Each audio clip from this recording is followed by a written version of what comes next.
Bonjour à tous les amis, bienvenue sur le canal Olympien CJC. Donc voilà, c'est une vidéo sur l'actualité de l'Olympique de Marseille, sur les rumeurs mercato, sur les dernières infos, hein. Vous commencez à en avoir l'habitude, pardon.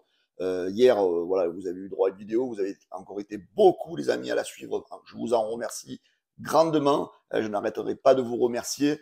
Voilà, si vous êtes content à la fin de cette vidéo, pour ceux qui ne me connaissent pas, pensez à vous abonner donc à notre chaîne YouTube, hein, qui frôle, alors là on commence à monter tout doucement vers les 11 000 abonnés.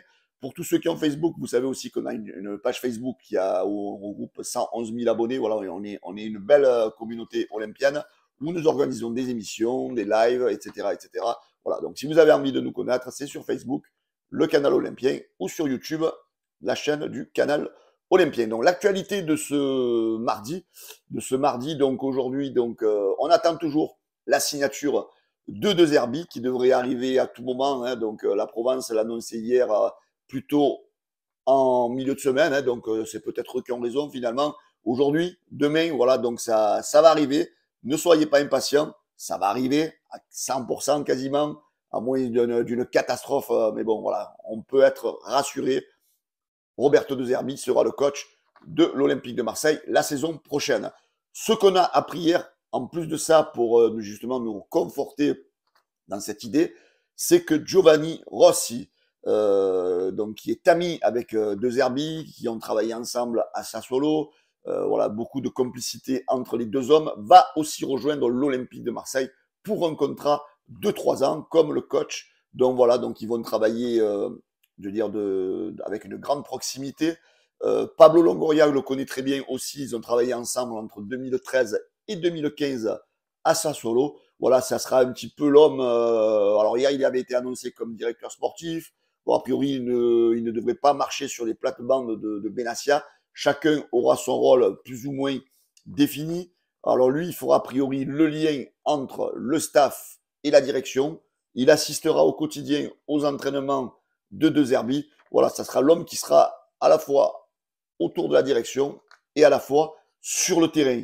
L'avantage de ce Giovanni donc Rossi, c'est qu'il a réussi de belles opérations. C'est lui qui a lancé en 2006, en 2007, pardon, un coach. Désolé, j'ai mes notes. Hein, un autre, le coach comme Allegri comme coach. C'est lui qui a lancé Pioli en 2009. Alors il a réussi de belles plus-values avec certains joueurs, avec Simone Zaza, avec Politoro, Acerbi, Locatelli, Pellegrini, Demiral, Boga. Voilà, c'est dans le football italien, voilà, c'est quelqu'un qui est quand même assez reconnu. Et donc rejoindre donc l'Olympique de Marseille, c'est quelque chose qui pourrait être intéressant justement par rapport à la complicité qu'il a avec De Zerbi. Alors autour du staff marseillais, on dit que ça ira plus vite avec lui parce qu'il connaît De Zerbi, il connaît les joueurs, les caractéristiques de joueurs qu'il va falloir aller recruter. Voilà, donc Giovanni Rossi, voilà, ça peut être voilà, un élément de plus pour permettre à l'OM de réussir ce mercato. Voilà, on voit que l'OM essaye plus ou moins de se structurer. Est-ce que Pablo Longoria a peut-être réalisé qu'il voulait toucher un peu tout, un peu trop à tout à l'Olympique de Marseille? Là, les rôles semblent plus ou moins se définir. Il ne sera plus a priori le seul décideur.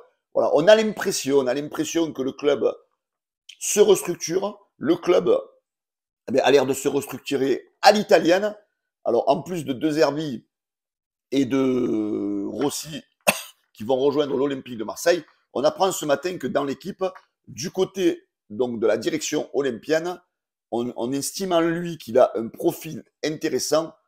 Fabrizio Ravanelli pourrait aussi, on apprend, rejoindre l'Olympique de Marseille dans les prochaines semaines. Voilà, donc ce qui est, je pense, pour l'aura de l'Olympique de Marseille, surtout l'aura qu'a un gars comme Ravanelli, ça peut être un plus. Moi, je suis satisfait, vu mes origines italiennes, de cette italianisation, je ne sais pas comment on peut dire, de l'Olympique de Marseille. De Zerbi, voilà, ce n'est pas le coach classique italien, hein, qui va nous jouer le catenaccio. On sait que c'est un coach, s'il a les joueurs qu'il veut, va nous proposer un beau football. On peut profiter de l'expérience de Rossi et de Ravanelli. Tout ça, donc, voilà, nous laisse présager peut-être de belles choses. C'est vrai que à la fin de la saison, on était peut-être craintif par rapport au manque de Coupe d'Europe de l'Olympique de Marseille. Là, avec l'arrivée de De Zerbi, on a l'impression que pas mal de choses peuvent se décanter. D'ailleurs, hier, il y a le journaliste Santi Aouna, hein, pour ceux qui suivent le mercato, donc qui travaille pour Foot Mercato, qui a dit donc, qui a fait un tweet qui est assez intéressant. Il a marqué que de bons joueurs étaient intéressés pour rejoindre l'Olympique de Marseille. Voilà. Donc, est-ce qu'il y a un projet réel du côté de l'OM? En tous les cas, on a l'impression que ça se structure mieux que ce que c'est mieux que l'année dernière, hein, parce que c'est vrai que l'année dernière on était parti un peu sur une arrivée d'un coach venu de nulle part, comme ça, au dernier moment, avec ce côté un peu comment dirais-je, je vais pas dire qu'un seul homme qui menait la barque. Hein. On va pas dire que c'était une dictature, mais presque, hein, puisque Pablo Longoria avait toutes les clés de l'Olympique de Marseille. Là, on voit que tout se structure, que chacun aura son rôle, qu'on va peut-être voilà, limiter Pablo Longoria dans son rôle sportif, qui va peut-être se cantonner dans son rôle de président. Là, on met des hommes en place et peut-être voilà, que des décisions prises par plusieurs personnes, ça va rendre le club peut-être un petit peu plus transparent. Jusqu'à présent, on était plus ou moins sur cette domination de Pablo Longoria. Là, voilà, on espère que l'OM se structure, on va rester positif. Voilà, ce côté italien qu'il y a à l'OM, pour moi, je pense que c'est pas mal. Je ne sais pas ce que vous en pensez, les amis. Donc, mettez-moi en commentaire, commentez, likez, partagez, abonnez-vous.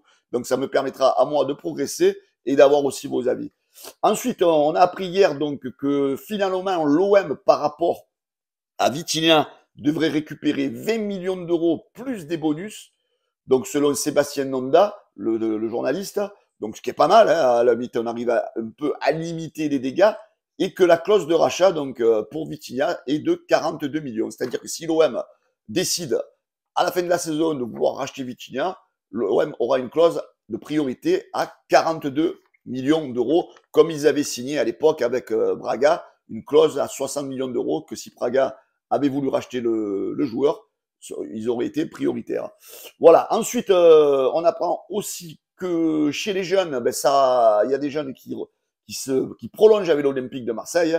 On a donc Bezaaf, on a Trigano, on a Clément, on a Doberfield, on a Hamzaoui et Doubal, donc qui prolongent l'aventure olympienne. Alors, pareil, je pense que c'est peut-être pas indifférent à l'arrivée de De Zerbi.